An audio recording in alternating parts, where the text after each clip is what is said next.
The live TV, सच सबसे आगे। नमस्कार, द लाइव टीवी आप देख रहे हैं, आपके साथ मैं हूं आदित्य कुमार। मुजफ्फरनगर में क्या कुछ हुआ ये आप सब जानते हैं। दरअसल वहां पर एक शिक्षिका ने कैसे एक मुस्लिम बच्चे को कई सारे बच्चों के द्वारा पिटवाया, जिसका वीडियो सोशल मीडिया पर वायरल हुआ।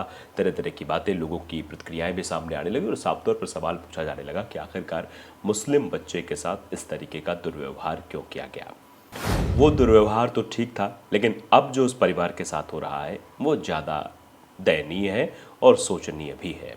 दरअसल उस परिवार की तरफ से एफआईआर दर्ज हुई कि इस तरीके से भाई बच्चे को नहीं मरवाना चाहिए, क्योंकि अगर टीचर है तो टीचर को स्वयं दंडित करना चाहिए अगर बच्चा पहाड़ा नहीं सुना पाता है। लेकिन बच्चों से दंडित कराने का मतलब ये है कि वो अपने आप को अपमानित महसूस करेगा और उसके अंदर जो है वो अलग भावना अपने सहपाठियों के तहत सहचरों के प्रति आएगी। इस बात को ना समझते हुए जब कार्रवाई की बात आती है तो पहले उस परिवार पर दबाव बनाया जाता है कि आप लोग अपनी कार्रवाई वापस ले लीजिए। सरपंच जी भी आते, सरपंच जी भी कहते हैं भैया देखिए ऐसा है कि ये जो हो रहा है, मीडिया हमारे यहाँ आ रही है, ऐसा ठीक नहीं है, दुनियादारी करते हैं।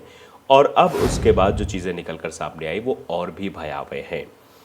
उसमें सीधे तौर पर कहा गया कि अगर ये शख्स बात नहीं मानेगा तो इसके घर का हुक्का पानी बंद और इनको यहाँ से बाहर का रास्ता दिखा दिया जाएगा। जी हाँ, मैं ऐसा ही कह रहा हूँ। एक ट्वीट सामने आया है, सदाब अफरीन का ट्वीट है। इसमें वो शख्स जिसके बच्चे के साथ सब कुछ हुआ वो बयान भी दे रहा है।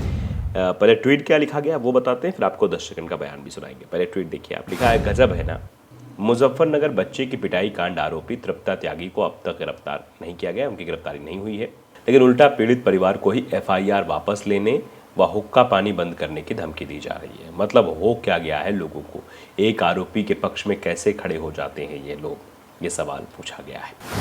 अब जरा सुन लीजिए उस शख्स का बयान भी, किस तरीके से उसको हुक्का पानी बंद करने की बात कही गई। दिखवा भी देंगे, मैंने भी देखी है जगह मोबाइल में कि वे लोग नुका रहे हैं, जब नहीं मानने के हमारी बात तो इनका हुक्का पानी घेर दो। तो आप समझ लीजिए एक डर का माहौल व्याप्त करवाया जा रहा है। उस शख्स को पहले तो आप समझिए कि उसके बच्चे को मानसिक प्रताड़ना दी गई। ये शारीरिक प्रताड़ना नहीं थी। आपके सहपाठी अगर आपको पिटते हैं तो ये आपकी मानसिक प्रताड़ना भी होती है। इस तरीके से बच्चे को मानसिक प्रताड़ना देना कहीं से भी सही नहीं है। आप एक अध्यापक हैं, आप बच्चे को मारेंगे, उसका ज़्यादा असर हो उसके मानसिक स्तर पर नहीं होगा, लेकिन हाँ शारीरिक स्तर पर होगा। उससे वो मनोवृत्ति देखेगा कि अध्यापक ने मारा है, कोई बात नहीं है, कल से हम इस लेसन को या फिर इस पहाड़े को याद करके आएंगे, टीचर ने हमें मारा है। लेकिन अब जब आप बच्चे से मरवाएंगे तो उसको अपने साथ के बच्चे से मार खाता खुद को देखकर उसको अंदर से ग्लानि महसूस होगी।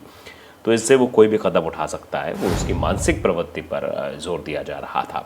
इसमें कार्रवाई होनी चाहिए, लेकिन कार्रवाई होने के बजाय क्या कुछ हो रहा है आप देख रहे हैं। जो तस्वीरें निकल कर सामने आ रही हैं वो बहुत कुछ इशारा कर रही हैं। स्थितियाँ क्या से क्या बनाई जा रही हैं और वो कह रही हैं कि हमने जो है अनुशासित करने के लिए सब कुछ किया। अब इस चीज़ पर जो ये गांव उन्हीं को लोगों को प्रताड़ित किया जा रहा है, पीड़ितों को ही प्रताड़ित किया जा रहा है। वैसे अक्सर इस देश में कई सारी तस्वीरें ऐसी बनी हैं कि जहाँ पीड़ितों को ही प्रताड़ित किया जाता है। आप आम तौर पर देखेंगे तो आप थाने में जब रिपोर्ट लिखाने जाएंगे तो थानेदार या फिर बाबू कर्मचारी आपसे ऐसे बात करेगा जैसे लगता है आप ही आरोपी हैं, लेकिन आप आरोप दर्ज कराने जाते हैं। ऐसा कई फिल्मों में भी आपको दिखाया गया और कई जगहों पर ऐसा होते हुए भी देखा गया है। और इस तरीके से उससे पूछताछ की जाएगी कि वो एफआईआर लिखाने के बजाय वो बाहर का रास्ता देखता है, फिर कोर्ट चला जाता है। मामले ऐसे बहुत सारे हुए हैं आसपास।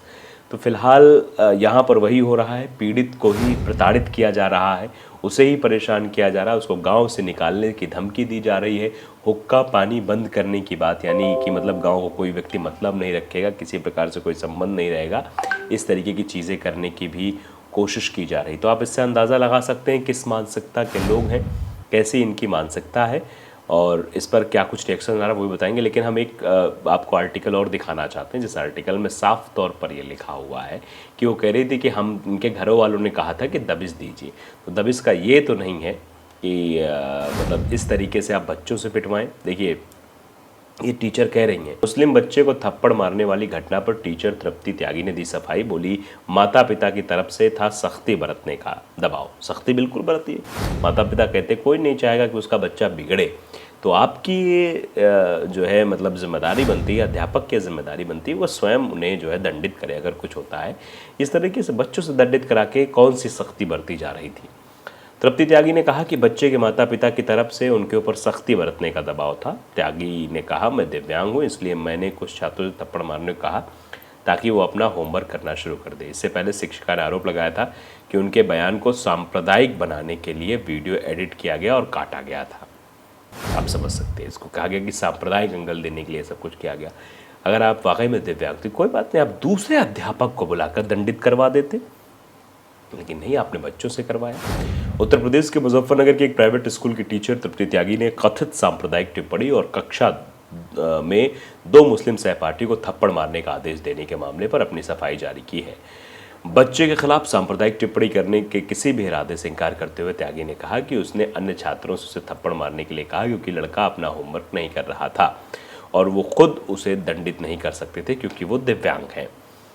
तृप्ति त्यागी ने कहा कि बच्चे के माता पिता की तरफ से उनके ऊपर सख्ती बरतने का दबाव था। त्यागी ने कहा कि मैं दिव्यांग हूँ इसलिए मैंने कुछ छात्रों को उसे थप्पड़ मारने को कहा ताकि वो अपना होमवर्क करना शुरू कर दे। इससे पहले शिक्षिका ने आरोप लगाया था कि उनके बयान को सांप्रदायिक बनाने के लिए वीडियो को तोड़ मरोड़ कर पेश किया जा रहा है। त्यागी के मुताबिक मुजफ्फरनगर के वायरल वीडियो में वो मुस्लिम बच्चों के माता पिता से कह रही थी कि वो उन्हें अपने चाचा घर ना ले जाएं क्योंकि परीक्षाएं नज़दीक आ रही हैं और उनकी तैयारी प्रभावित होगी। उनका दावा है कि वीडियो के साथ छेड़छाड़ की गई थी और उस हिस्सों में उन्होंने बच्चे को मोहम्मद कहकर संबोधित किया था। उसे इस तरह से फिट किया गया था कि अपमानजनक लगे। बच्चे पर टिप्पणी और हमले के लिए माफ़ी मांगते हुए शिक्षक ने कहा कि यह घटना एक छोटी सी बात थी और इसे बढ़ा चढ़ाकर पेश किया गया था। त्यागी ने कहा कि मैं राजनेताओं को बताना चाहती हूं कि एक छोटा सा मुद्दा है। राहुल गांधी जैसे प्रमुख नेताओं ने भी ट्वीट किया है, लेकिन ये इतनी बड़ी बात नहीं थी कि ट्वीट किया जाए। अगर रोज़ाना इस तरीके के मामले वायरल किए जाएंगे तो शिक्षक कैसे पढ़ा पाएंगे। दरअसल इस मामले में राहुल गांधी ने भी ट्वीट किया था। राहुल गांधी ने एक्स पर एक पोस्ट में घटना की निंदा करते हुए कहा, एक शिक्षक देश के लिए इससे बुरा कुछ नहीं हो सकता। उन्होंने भाजपा पर लोगों के दिमाग में जहर भरने का आरोप लगाया। उन्होंने लिखा कि मासूम बच्चों के मन में भेदभाव का जहर बोना, स्कूल जैसे पवित्र स्थानों को नफरत के बाजार में बदलना, एक शिक्षक देश के लिए इससे बुरा कुछ नहीं कर सकता। मतलब आप समझिए, इस तरीके से नफरत भरी जा रही थी। अब क्या कुछ चीज़ें हैं वो निकल कर सामने आएंगी, लेकिन फिलहाल तो अब ये भी समझ लेते हैं कि आखिरकार लोगों का रिएक्शन क्या कुछ आ रहा निकल कर इस खबर पर, क्योंकि ये खबर अब तेज़ी से वायरल हो रही है कि परिवार वालों को ही धमकाया डराया जा रहा है। पैसे वाला जो लिख रहे हैं कि जैसे तुम लोग अफजल गुरु और कसाब जैसों के पक्ष में खड़े रहते हो वैसे ही, समझिए, इस तरीके की भाषा है। सत्यप्रकाश भारती लिखते हैं कि मुस्लिम छात्र की पिटाई के मामले में कार्रवाई न करने के लिए पीड़ित परिवार को डराया धमकाया गया था। हुक्का पानी बंद करने की चेतावनी भी दी गई थी। आप समझ सकते हैं किस तरीके की चीज़ें निकल कर सामने आ रही। लोग लिख भी नहीं। डॉक्टर दर्शनानंद लिख रहे हैं, कमज़ोर निर्बल लोगों को जीने का अधिकार नहीं। पहले तो उसके बच्चे के साथ दुर्व्यवहार किया, सांप्रदायिक व्यवहार किया, अब परिवार को धमकियां दी जा रही हैं। आखिर देश को कहाँ ले जाना चाहते हैं? यह हमारे प्रधानमंत्री मुख्यमंत्री क्यों भाईचारे को मिटा रहे हैं? शांति अच्छी नहीं लग रही? सत्ता ही सब कुछ है।